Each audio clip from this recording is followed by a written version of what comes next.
తిరుపతి జిల్లా చంద్రగిరి నియోజకవర్గం పాకాల మండలం ఈ పాలగుట్టపల్లి పంచాయతీలో ఈ పాలగుట్టపల్లి నుంచి సీఎం కొత్తూరు మీదుగా లక్ష్మీపురం వరకు దాదాపు 35 లక్షల నిధులతో నిర్మించిన సీసీ రోడ్డును ముఖ్య అతిథిగా విచ్చేసిన తోట చైర్మన్ వైఎస్ఆర్ కాంగ్రెస్ పార్టీ చంద్రగిరి నియోజకవర్గం ఎమ్మెల్యే అభ్యర్థి చెవిరెడ్డి మోహిత్ రెడ్డి ప్రారంభించారు.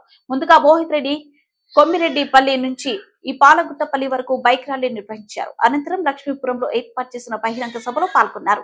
మోహిత్ రెడ్డి మాట్లాడుతూ కొన్ని సంవత్సరాల నుంచి లక్ష్మీపురం ఊరికి రోడ్డు నిర్మాణం లేదని మొదటిసారిగా చంద్రగిరి శాసనసభ్యులు డాక్టర్ చెవిరెడ్డి భాస్కర్ రెడ్డి సూచనల మేరకు తోడ నిధులతో ఈ పాలగుట్టపల్లి నుంచి లక్ష్మీపురం వరకు సీసీ రోడ్డు నిర్మాణం పూర్తి చేయడం జరిగిందన్నారు.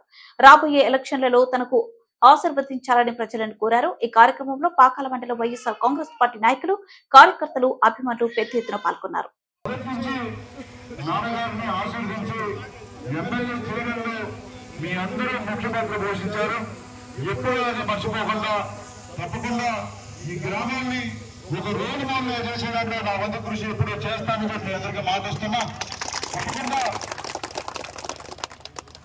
ఈ గ్రామంలో ఇంక ఏ అభివృద్ధి ఉన్నా కూడా మీరు కూడా బాధ్యత తీసుకొని ప్రతి అభివృద్ధి నేను చేసి చూపిస్తానని చెప్పి కూడా మీ అందరికీ మాటిస్తున్నా. అదేవిధంగా ఈ ఒక్క రోడ్డే కాదు, మన గవర్నమెంట్ లో, మన జగనన్న గవర్నమెంట్ లో ఎమ్మెల్యే గారి సహకారంతో ఒక్కొక్క పంచాయతీకి 1 కోటి రూపాయల నుంచి 2 కోట్ల వరకు కనీసం అంటే ఈ రోజు నిధులు కేటాయించడం జరిగింది. ఏ ఊరికి పోయినా కూడా ఈ రోజు వైఎస్ఆర్ రోడ్లు అని చెప్పి ప్రతి ఊరికి మనకు రోడ్లు కనబడతాయి, ప్రతి ఊరిలో ఫీజు కనబడతాయి. అదేవిధంగా ఒక డెవలప్మెంట్ కాదు, సంక్షేమంలో కూడా ప్రతి ఇంటికి ఈ రోజు 2 లక్షల నుంచి 3 లక్షలు తగ్గకుండా డైరెక్ట్ గా అకౌంట్ లో పడుతున్నాయంటే అది మన ముఖ్యమంత్రి గారు చొరవ అని చెప్పి నేను తెలియజేస్తున్నా.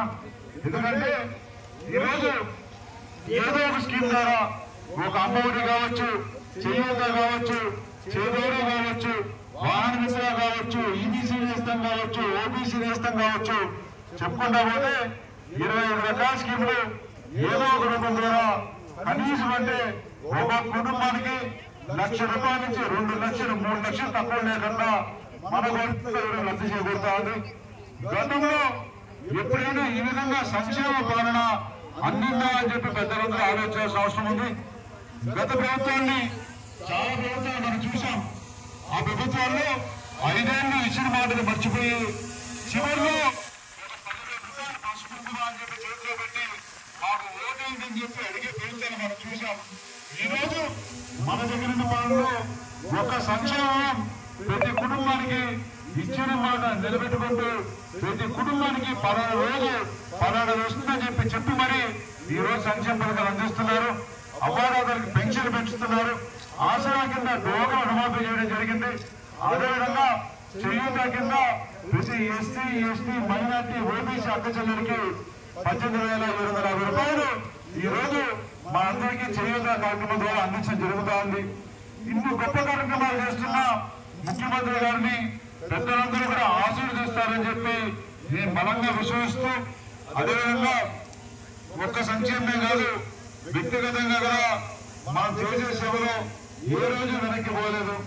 పెద్దల గురించి కరోనా సమయంలో ప్రజలందరూ ఇబ్బంది ఉన్న సమయంలో ఆ రోజు ప్రజల కోసం కష్టమైన నాయకుడు చెవిరెడ్డి భాస్కర్ రెడ్డి గారిని గర్వంగా తెలియజేస్తున్నా. అదేవిధంగా మనందరికీ తెలుసు, ఒక వరదలు వస్తే ముందడం కావచ్చు, ఒక పండుగ వచ్చినా సరే, ఒక దీపావళి వస్తే బట్టలు, స్వీట్లు, కుక్కర్లు ఇవ్వడం కావచ్చు, రంజాన్ వస్తే రంజాన్ తోఫా ఇవ్వడం కావచ్చు, క్రిస్మస్ వస్తే క్రిస్మస్ కానుక ఇవ్వడం కావచ్చు. అదేవిధంగా ఎక్కడ పెళ్లి జరిగినా కూడా మేము కూడా మీ కుటుంబ సభ్యులు అని చెప్పడానికి పెళ్లి కానుక అని చెప్పి ఇవ్వడం కావచ్చు. ఇవన్నీ కూడా మీరు ఆశీర్వదించిన దానికి మా కుటుంబం గత 4 సంవత్సరాల 10 నెలలు ప్రజల కోసం పనిచేశామని చెప్పి గర్వంగా చెప్తున్నాను. ఏ విధంగా అయితే